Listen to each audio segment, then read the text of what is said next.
The most important cover-up in American history was Joe Biden's decline. And according to Mark Halperin, who I'm going to show you a couple of interviews with him regarding Jake Tapper, Hugh Hewitt, Alex Thompson, people who reported on that cover-up. He claims the Democrats largely got away with it. That is, now that we've seen where this has all landed, the media has participated in yet another cover-up about the cover-up. Welcome to Doug in Exile. Part of why I'm exposing this because I like looking at what are Democrats doing and what is media doing to control your mind, to control all of our narratives, to control that giant river that all of our boats float down, we call culture.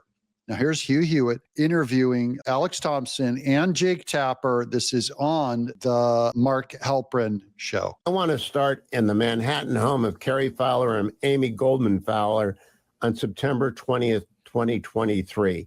Jake, what was unusual about that? And Michael Shearer, the New York Times frequent guest on this program, was there. What happened?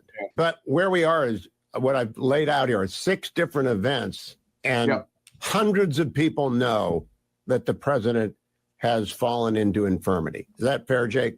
Hundreds of people know. Okay, this is one of the things that Mark Halperin's going to really get on Hugh Hewitt about. Hugh Hewitt is a brother in the Lord. He's a great conservative.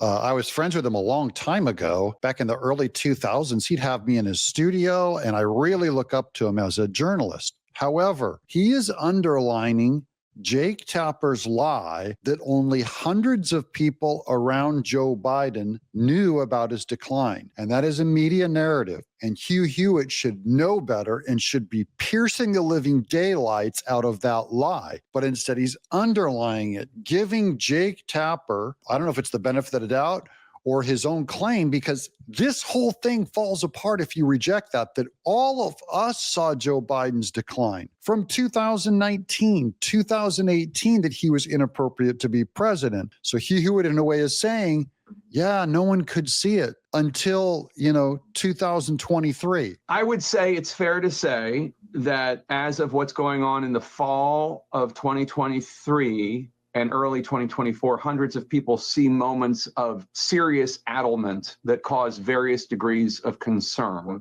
But your larger point that there are hundreds of people who saw what we all saw debate night behind the scenes and didn't say anything at all to anyone that we know of in terms of trying to reach out to people at the White House or the campaign and say, this isn't going to work. I take your point and I don't disagree. Okay, so Hugh Hewitt is agreeing or has agreement from Jake Tapper that only hundreds of people on the inside saw Joe Biden. Now, you guys know I'm just a mere barely literate comic book artist. I'm an animator. I'm a cartoonist. And I did videos on Joe Biden's decline way back on my show, at least as far back as 2021 after he won. So this one was public knowledge by all of us going, this guy's a potato. This guy is a zombie. This guy cannot run the country. That was a very general, popular statement by the right. So now you don't get to go 5 years later and say that only a couple hundred people inside of Joe Biden's area knew. No. That is a Democrat talking point, and that does not stand. That does not pass the smell test. So that's the first thing. And Mark Halperin, to his credit, is a great journalist calling this out, even to a fellow conservative or a fellow good journalist, Hugh Hewitt. He's calling out Hugh Hewitt. This makes me mental. Hundreds of people knew? Hundreds of people saw? No, millions of people saw. Hundreds of people saw it up close and personal in private events, and great reporting on their part to tell the stories of these private events. Millions.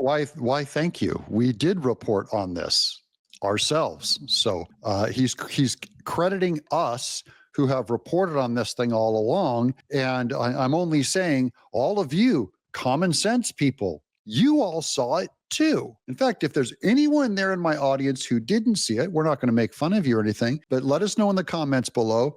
If any of you didn't see it, I'm pretty sure all of us saw it. Millions of people saw. As I've told you before, I saw it in 2017 at a public event. 2017 in a public event. Joe Biden losing it. And if that's true, then Jake Tapper really needs to answer for something else, not that 100 insiders around Biden lied to the media and that's why everyone believed it. No, Jake Tapper needs to go to the real story. Someone still needs to do the tell-all book on this story. How did all of the public vote for Biden? 85 million votes. Even if you take away the fake votes or whatever, it's still 80 million, 75 million people believed it, bought this giant brainwashing by media. That's the real book. That's the real story, is what happened to all of America, to half of America. Millions, tens of millions. And the polls reflected that. And so when Jake Tapper is critical of these Democrats who were at these private meetings and didn't ring the alarm and say, guess what? We saw Joe Biden's mental acuity decline. The same thing's true of, guess what? Jake Tapper and almost everyone else in the dominant media who saw it in public and didn't say a word. And at one of the events they talk about, there was a New York Times poll reporter who saw it. Now, it got a little coverage, just as when Joe Biden talked to the dead congresswoman, it got a little bit of coverage, but it didn't cause the kind of uproar that we saw after the debate. Wonder why? All right. Hugh asked them about Robert Hur. He's a special counsel who wrote in his report that although Joe Biden seemed to have broken the law by taking classified documents, that he wasn't going to indict him because he was an sympathetic elderly man with a poor memory. Okay. So again, the premise is Hur was beaten up for saying this about Biden. And the press beat him up, including CNN. Lots of evidence that CNN criticized Hur for his report. The Biden people criticized him. And it's like, well, of course we didn't speak up at the time about Hur and how accurate his report was, because how could we have known? Roll A4, please. Integrity points for Robert Hur. And I also think the night of the debate, when one of his team texts vindication or something like that of the debate, they are feeling vindicated because they got slimed. And again, there were hundreds of people who knew they were being slimed and nobody said anything.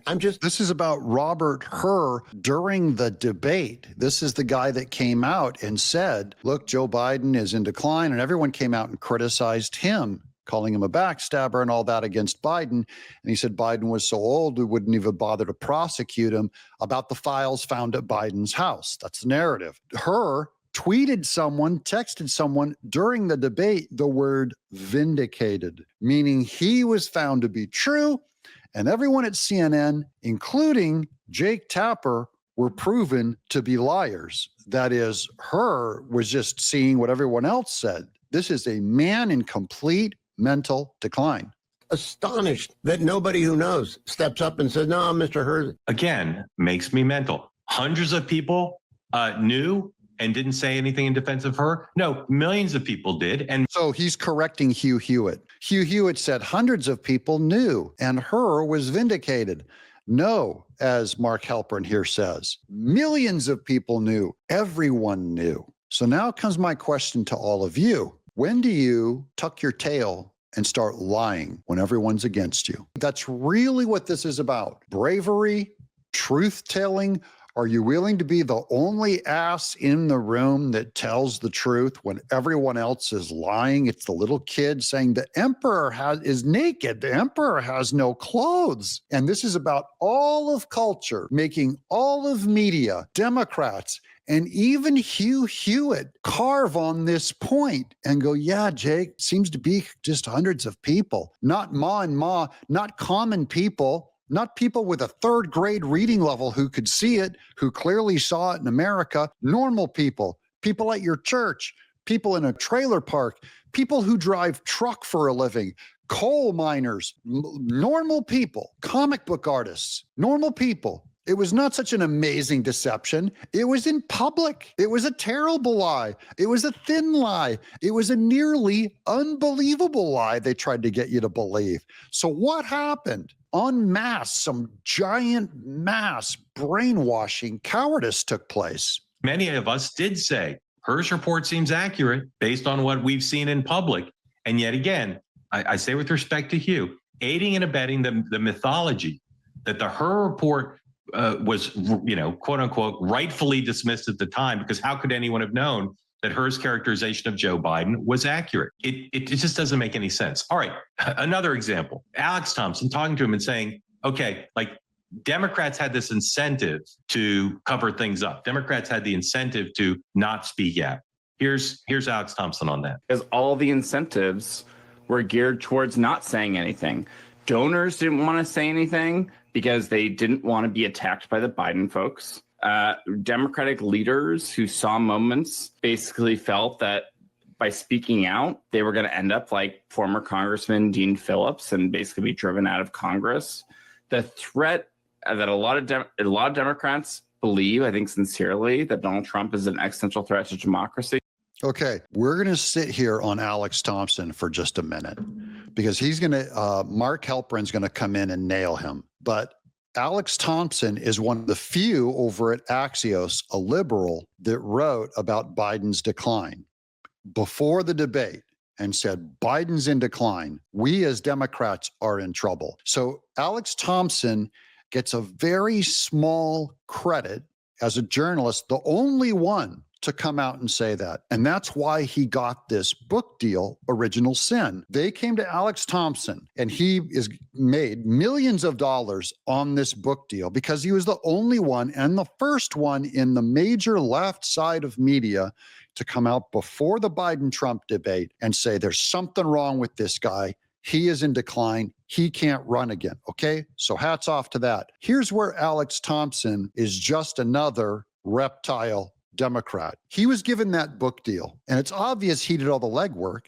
and he was the one with the credibility because he first came out against Biden. However, the publisher knew that that book would not sell with just Alex Thompson's name because he's a nobody over at Axios. So what did they do? They made him pair up with Jake Tapper, who I guarantee you is getting as much money or more on this book for slapping his name on the byline.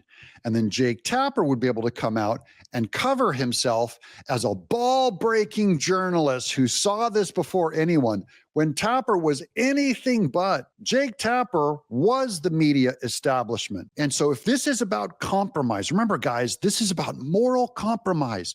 When will you lie? What kind of cultural pressure can I do to make you lie? Alex Thompson had a price, and he agreed to jump in bed with Jake Tapper to sell more books. He discredited the truth. He fell to peer pressure. He was even in the right. You didn't have to do it, Alex. You didn't have to shake hands with the devil.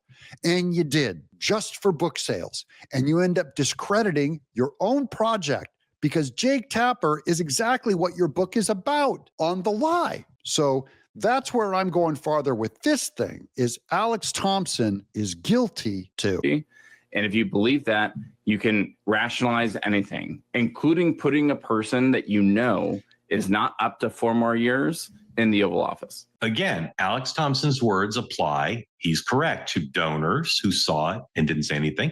It applies to politicians, Democratic politicians who were worried about it.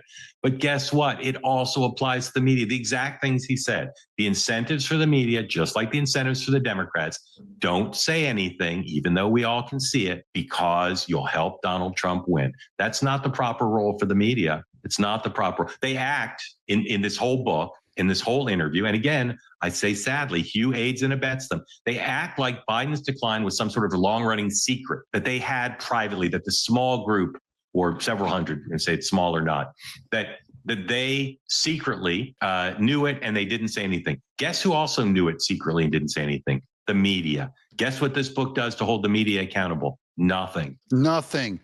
This book is the cover-up. The book, the expose, is just another cover-up. And that's why I'm promoting this great podcast and this great truth teller, Mark Halperin, for having the wisdom to see it. I don't know if he quite still sees it as much as I'm seeing it, which is Alex Thompson is part of the scandal still, and that it's working still. That if you give a half confession, they're saying they'll get away with it again. And they are intending to get away with it again. They're going to do the same thing. We've already seen them do it to Trump with the headlines they've been running. Fake news all the way up. All right. This is going to be A6. This is Jake Tapper talking about when Joe Biden's mental health decline started. I would say our reporting suggests that some of the infirmity was visible at times as far back as 2015 after the death of his son Bo. Okay, 2015. That goes quite a ways back. That's by expert Jake Tapper. Our reporting says it could go back to 2015. That's 10 years ago, Jake. How do you get a pass? There's no way. You just proved you have eyeballs on your head and your reporting reported it. People thought it was grief, but in retrospect, they thought it possibly was much more than that. And then it just got worse and worse and worse. But I do think 2023 is when it got past the point of no return. That's not just infirm because he's old. It's infirm because there is some sort of decline happening, some sort of cognitive decline. Okay, a couple things here. And again, this is where the contradictions in how this book is framed are so outrageous and so obvious and so frustrating to me that other people pointing it out. The book says correctly, there were signs of decline back in while Biden was still in vice president or just leaving the vice presidency. Okay. So if you could see it back then, now I don't know whether it got how much worse, their premises had progressed to much worse in 23. Maybe he had good days and bad days. And remember in 24, he gave the State of the Union. So it wasn't like he was bad every day. But Tapper, on the one hand, takes the position this could be seen in public long ago, and that many people saw it in private long ago. But then he also takes the position, well, no one knew. We couldn't possibly know. So he contradicted himself. Then the other contradiction is they say, well, we could diagnose it. We could see that there were problems. Whereas elsewhere, they take the position where you had to be a doctor to know. Wasn't right to be an armchair analyst, an armchair doctor. Okay. Now, Hugh says, and this is again why I'm so flustered and baffled by his role. Hugh tells them in the interview that he knew, like a lot of conservatives knew and spoke out, that somehow magically conservatives could see in public what Jake Tapper and most other reporters couldn't see, that there was a problem. And they were saying it from the time Biden was running for president in 20. Here's Hugh Hewitt astonished. A8, please. My father-in-law, Marine Corps Colonel, late great man, fought on Guadalcanal, Iwo Jima. He died of a combination of Parkinson's and Alzheimer's. I was the lawyer in the family, so I got to walk him through that. There are lots of references to that in Original Sin, to people who've seen aging parents and in-laws go down this slope either at a fast pace or a slow pace. But everybody knows that it's happening. What I'm astonished by is that we did not find out until the debate. Again, now Hugh is joining them in saying this illogical thing. Hugh says, I knew it, I saw it, and I had a relative who had something similar, so I was very familiar. And then he caps that account by saying, it's astonishing we didn't find out to the debate. It doesn't make but it does not make sense because Hugh Hewitt should have known.